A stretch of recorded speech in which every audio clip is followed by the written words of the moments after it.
Holy crap, that's a really big pussycat sitting next to Ezekiel. Welcome back, everyone. JAYBONE here.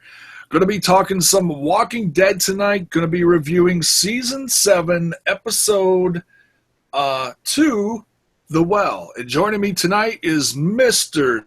CM Styles. How you doing tonight? I'm doing great, brother. Can't wait to talk some Walking Dead tonight. This is going to be a little bit more relaxed compared to last week. So, yeah. Passing on to the next guy. Oh, hell yeah. Yeah, definitely going to be a little less stressful. And also joining us tonight, Mr. Daniel Vaughn. How you doing? Doing pretty good, Doc. Sorry I missed the last episode, but I'm glad The Walking Dead's back. I'm channeling my inner Holla Hollis. How you doing? But yeah, let's get into this, man. Here, kitty.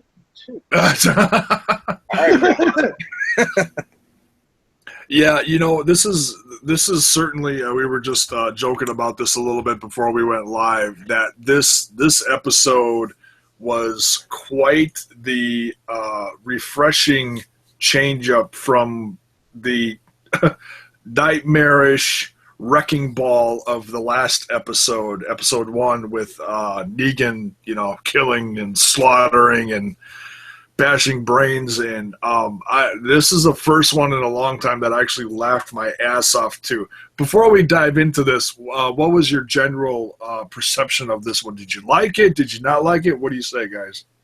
Go ahead, Claw. Yeah, quite the change of pace from last week. I'm pretty sure they weren't going to slam us 2 times, but yeah, it needs a refreshing atmosphere because, people are still in shock from what Negan did. And, you could tell that his presence is still there because, we did see some of the saviors, but I just like how they handled it. So, overall, I thought it was a pretty good, episode because we're going to get into this shit later. Calm before the storm, pretty much, Yeah, there you go. What about you, Styles? Yeah, I enjoyed the change of scenery. I enjoyed the change of the pace. They slowed it down a bit. There was a little bit of action for about maybe 5-10 minutes, but that was all you're really going to see out of it. Carol playing her part, Morgan playing his part. We got to see Ezekiel and Shiva, and yeah, it was just a great episode. It was comedic relief, kind of, in a way. It was. There were so many different sides of this that were entertaining. From yeah, there was some action, and yeah, you're right. We did get to see another group of the saviors, which I know we're just kind of bounce all over this. We don't have to do this from the top to the bottom to the top or whatever. One thing that I was wondering when they did meet the saviors in that was about the middle of the episode thereabouts, when they gave them the pigs, that was really enlightening, and I almost thought for a second, because it was kind of a far back shot, you're looking at them and you're like, oh, okay, who this is that they're meeting. Or at least, you have an inkling who it is. And I thought for a second, if we weren't going to see Negan, I thought maybe we were going to see Daryl. And I was waiting for some kind of confrontation between Morgan and Daryl because they know each other. But we didn't get that in this one. Yeah, they were playing off the fact that Morgan and Carol don't even know what happened. Yeah, so they're still oblivious to, they just lost 2 of their key members. So I'm still curious to see how they're going to react. Yeah, that's true. Yeah, they are not caught up as far as what happened to the other group in the last episode, but they are familiar with Negan's group. But right. That's kind of like awkward, maybe, but yeah. I'll tell you this. After the little the melee in the start of the episode, um, where Carol and Morgan are being taken by the guys from the kingdom, but in a good way. You know, they're helping them. They're taking them back to their, you know, their fortress, their land, their the kingdom, whatever, you know, you want to call it. And then Carol ends up sleep, so that we miss a couple days because Carol wakes up and Morgan's there, and she's like, "Well, how long have I been out?" And he says 2 days. So, you know, that's almost like a mild coma. You know, it's she really. I mean, she was messed up pretty bad. And not only that, she was hallucinating when she woke up, and like she was picturing what these people were looking like before the apocalypse happened. And then, you know, when you have then and now, it really messes with your head as well, because I mean, over time we've seen situations like this, like Rick hallucinating, seeing you know, Lori, seeing his sexual, yeah, seeing people that died. I think that too, you know. yeah, Seeing, you know, he saw the afterlife. Oh, yeah. But she was seeing before time of what people looked like prior, how everything looked normal to her. But as soon as she blinks her eyes one more time, she realizes this is the apocalypse. Now, what am I supposed to do? You know, she's trying to play the innocent role like she has no combat experience whatsoever. But King Ezekiel saw around the bullshit, because like you can't bullshit a bullshitter. I think I even asked you while we were watching the episode, what's Carol's body count? I mean, Carol is not as much as everybody else. she is. His count. Yeah, she is quite the badass. It was really interesting to see exactly what she was going to do in this episode once she woke up, because she was so I think she was still, you know, when she was asking Morgan, when he was kind of wheeling her around town and taking her to see King Ezekiel, she's like, "Where am I? What's going on?" And I think she was still a bit, you know, a tad bit delirious, just trying to, like, you know, mentally catch up to, like, hey, what's going on? You know, where are we? Blah, blah, blah, blah, blah. And then, you know, she keeps asking him all these questions, and Morgan's just like, he doesn't really know how to answer some of it, because Ezekiel is such, to put it nicely, you know, I'm not trying to disrespect the man. You don't want to disrespect a man with a giant pussycat.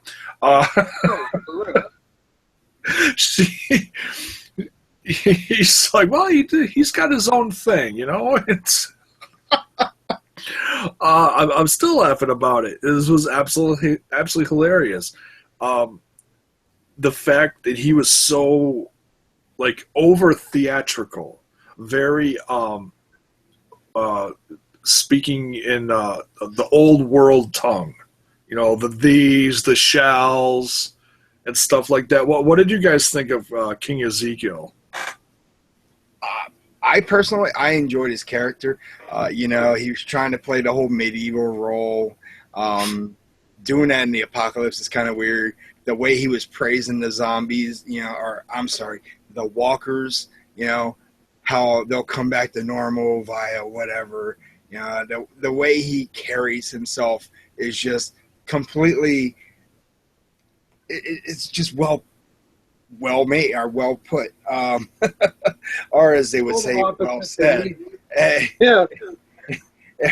According to the well, you know, I enjoyed seeing his character for the first time ever since reading this, you know, him in the comics. I believe it was 102, 103 when we finally got to see Ezekiel in the kingdom, and you know, I can't wait to see what they're going to do with them up until, you know, all out war, because that's what's going to happen sooner or later. Now, no spoilers now, because I don't read the comics. And I'm going into this, and of course we saw King Ezekiel in the trailer, so we get that taste of, you know, another, like, major character. Now, I know he's, like, you know, the head of the kingdom, and he's got is it Shiva? It's Shiva, right? Shiva, yeah. Not Sheba. Yeah, okay. Not Shiva. And I knew he was, the leader with the tiger by his side. But beyond that, I really had no clue, what he was like. But I have a feeling, that this portrayal of him was going to be pretty good. I mean, if this is how he is in the comic book, I mean, did he talk like this in the comic book? Yeah, he did. Like you couldn't exactly do a voice trail how he sounded. Yeah. But, everyone was kind of hoping they'd rather see Morgan Freeman play the role because of one of the movies he was in. He would have did it a whole lot better. But this guy who's doing it, I really don't have any background on him. I don't know anything about the guy, but the way he talks, the way he carries himself, like I said before, it's just perfectly well done. And I just can't wait to see what he's going to do up the road. What are your thoughts, Claw, on?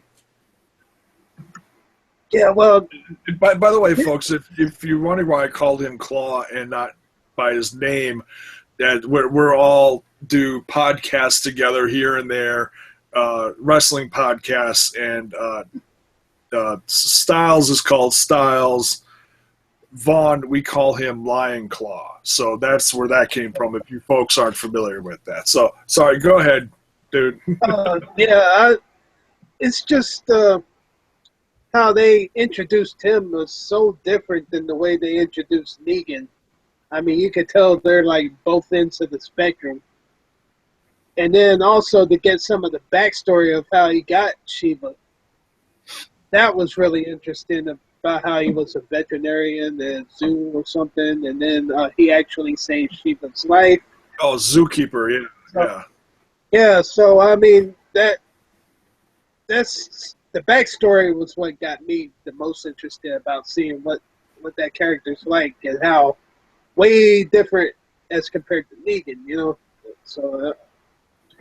Oh yeah, and that goes along with the whole end segment there, where he says to Carol, don't bullshit a bullshitter. So he reveals, and I give Ezekiel a lot of credit for this, because I mean he's kind of pulling the wool over a lot of faces of the people that live there, but he completely stripped himself down, not literally, but he laid it all out for her, saying, all right, look, this is who I am, and I want you to be honest with me now, because I'm telling you exactly what's going on here now. And I give him a lot of credit for that, because I'm sure there's a lot of people that work with him there that are just they only see the one side to him. So. Yeah, it's like he rules more through respect than caring, whereas with Negan it's more out of fear.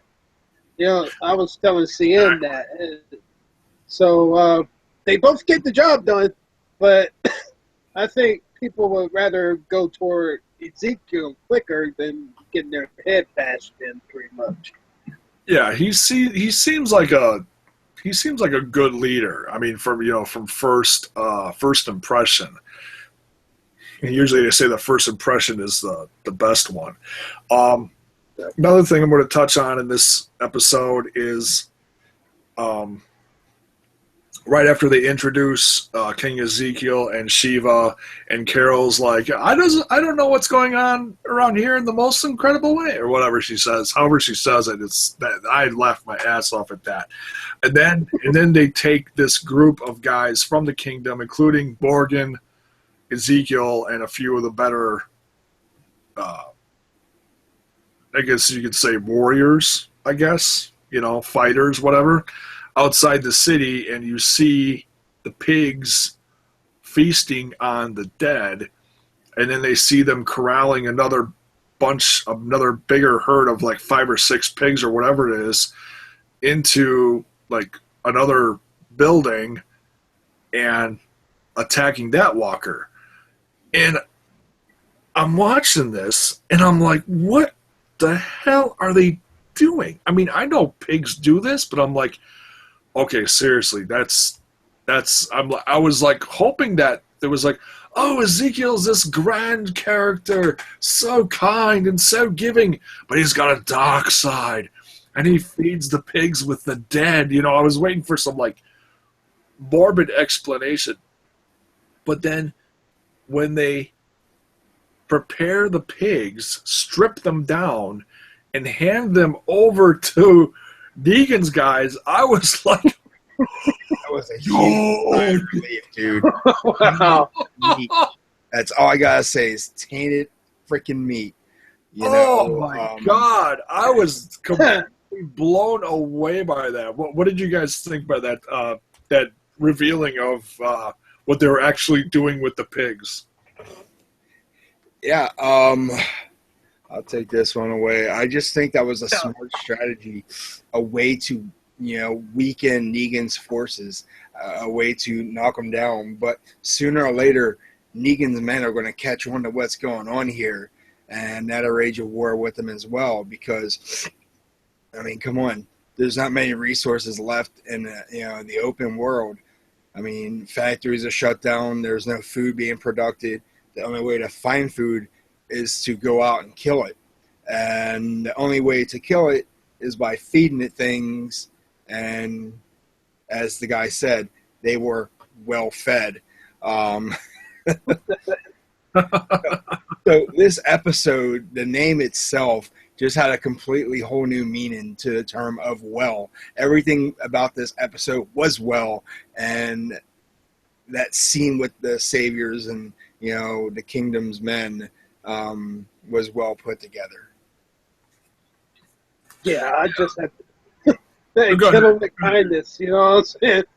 It's like killing him with kindness. I mean, how smart is Ezekiel where, okay, he has a working deal with Negan's group, but he's also like, okay, yeah, he's going to win out eventually because, like CM said, tainted meat. For real, So yeah, you got to wonder where this whole thing. excuse me. You got to wonder where this whole thing is going to go down the road. I mean, are they going to eat this? Are they going to? Are Negan's men going to get really sick really quick? Are they going to? How much of that aftermath of this are they going to reveal is what's going to be really interesting. Obviously, your first thought is, oh man, these guys are doomed. And now, just popping in my head right now, you're thinking, yeah, that's great. It's a great way to, attack the saviors. But in the same aspect, as soon as you're done watching this and you get that little sneak peek of the next episode, you see what they're going to be doing with Daryl. And it's like, oh crap, is Daryl going to end up eating some of this? Because you're like, yeah, Negan's men, go ahead, yeah, feast up. But Daryl's part of that group now. Well, like, they had no way of knowing, though, because, they haven't gotten in touch with Rick or that other group. So they had no way of knowing where Daryl was or whatever. Yeah, and we're the only ones that know that.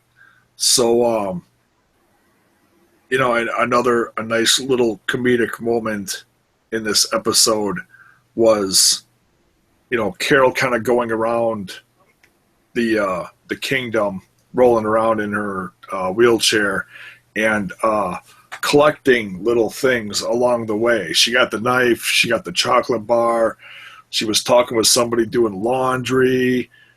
Oh, can you get me some Kleenex? And she sticks some clothes underneath her blanket that she's sitting in the wheelchair. she's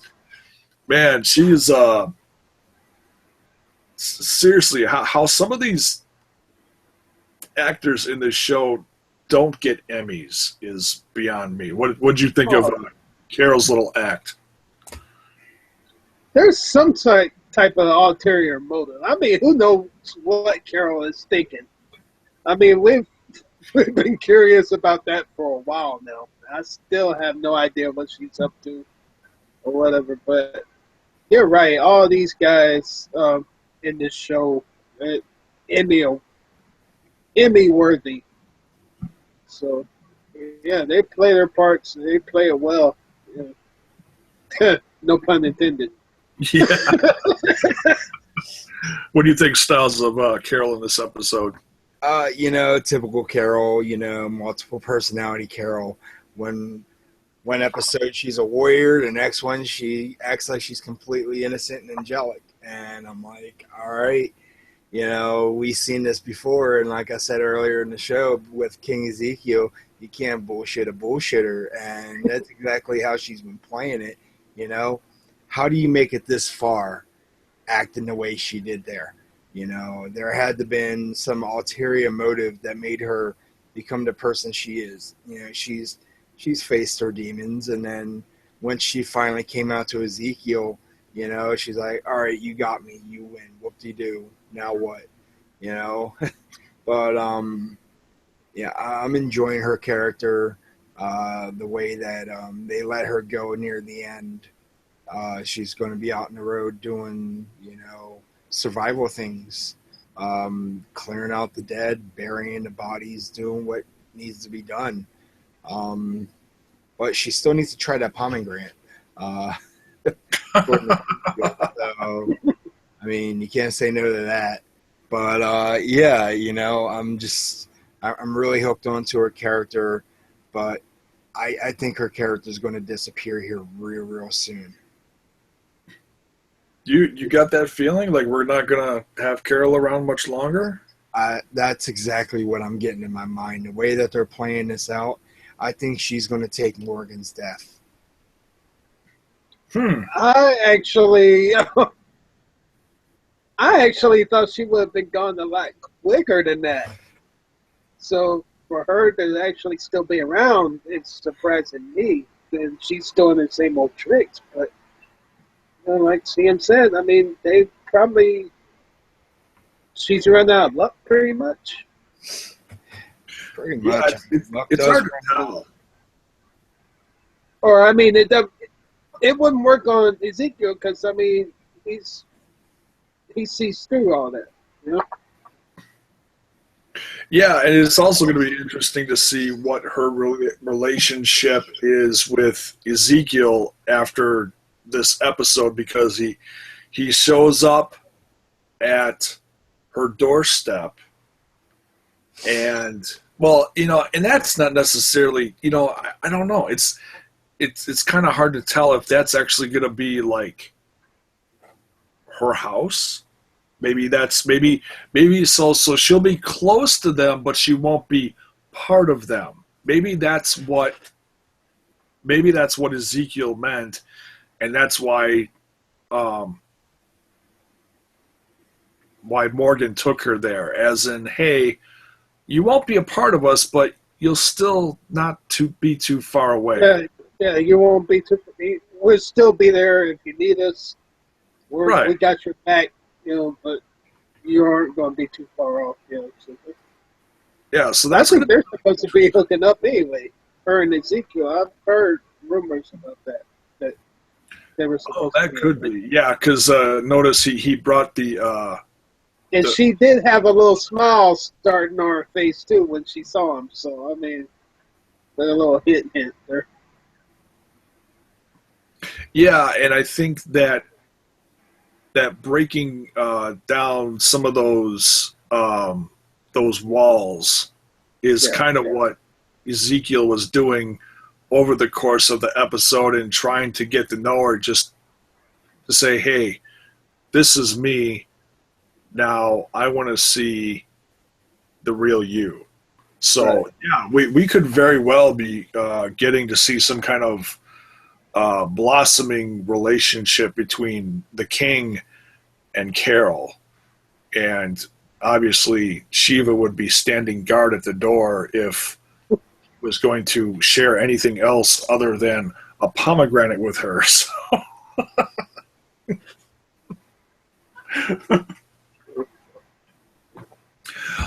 anything else you guys want to discuss out of this episode before we yeah. what's up?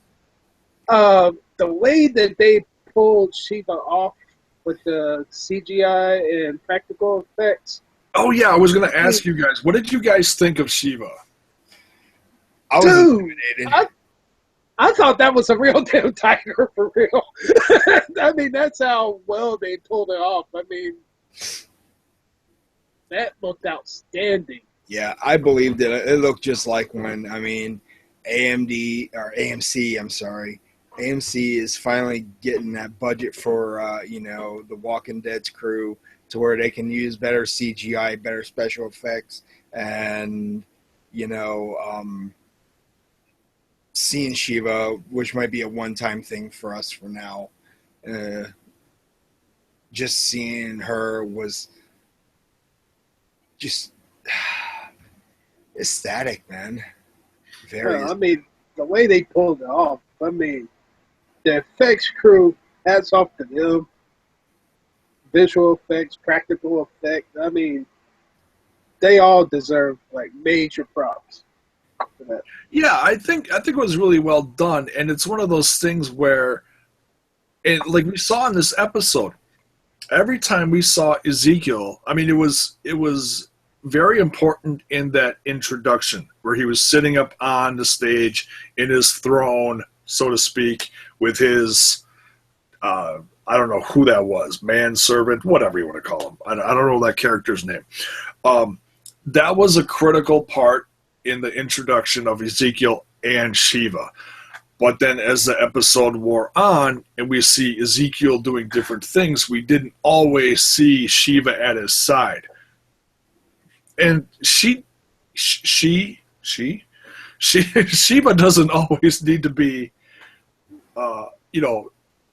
around him constantly. He's got men around him, and depending on what they're doing, is like he's not going to take Shiva into the city or outside the confines of the kingdom, unless it's an emergency. I'm assuming. So, we saw him at the beginning. We saw Shiva at the end, which was another little comical because, Carol went in, killed the walker, buried it, which I thought was interesting because that also reflects on that whole hallucinating that she was doing in this first part of the episode where she saw the other side of the walkers, like they were people.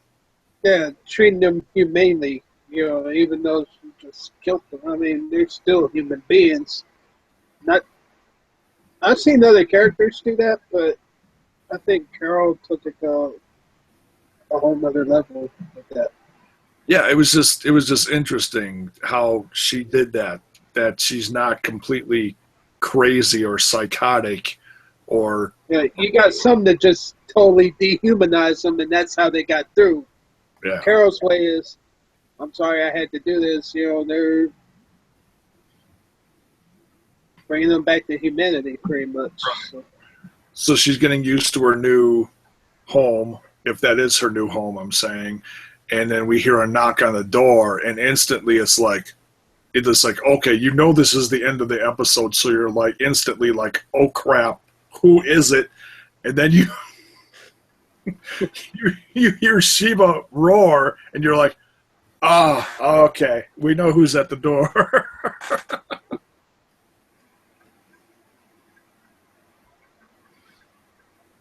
That was a nice little relief. But yeah, I think how they did Shiva was really good. You can tell it's CGI, but it's done really well. The most CGI that we've seen in The Walking Dead usually is like the gore effects. Like somebody gets stabbed. You see a blood splatter fly. That's usually the CGI. Or like an explosion, or the fire from the last couple episodes. That's CGI. And so this was a whole new level of it. And it was, I liked it. Thought it was good. Anything else, guys? That's it for me. I'm all out of content. Claw, anything? No, just waiting to see what happens with that next episode coming up. Yeah, it's going to be interesting to see the new adventures of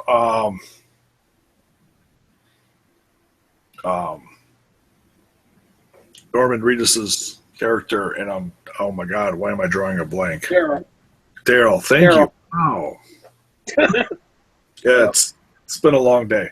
A long weekend. Plus seeing how Morgan reacts and Carol reacts, when they find out what the whole real situation is with the Saviors and Negan. And, oh, I'm sure that'll be interesting, yeah. Well, it'll be also interesting to see how and when they're going to all reconnect.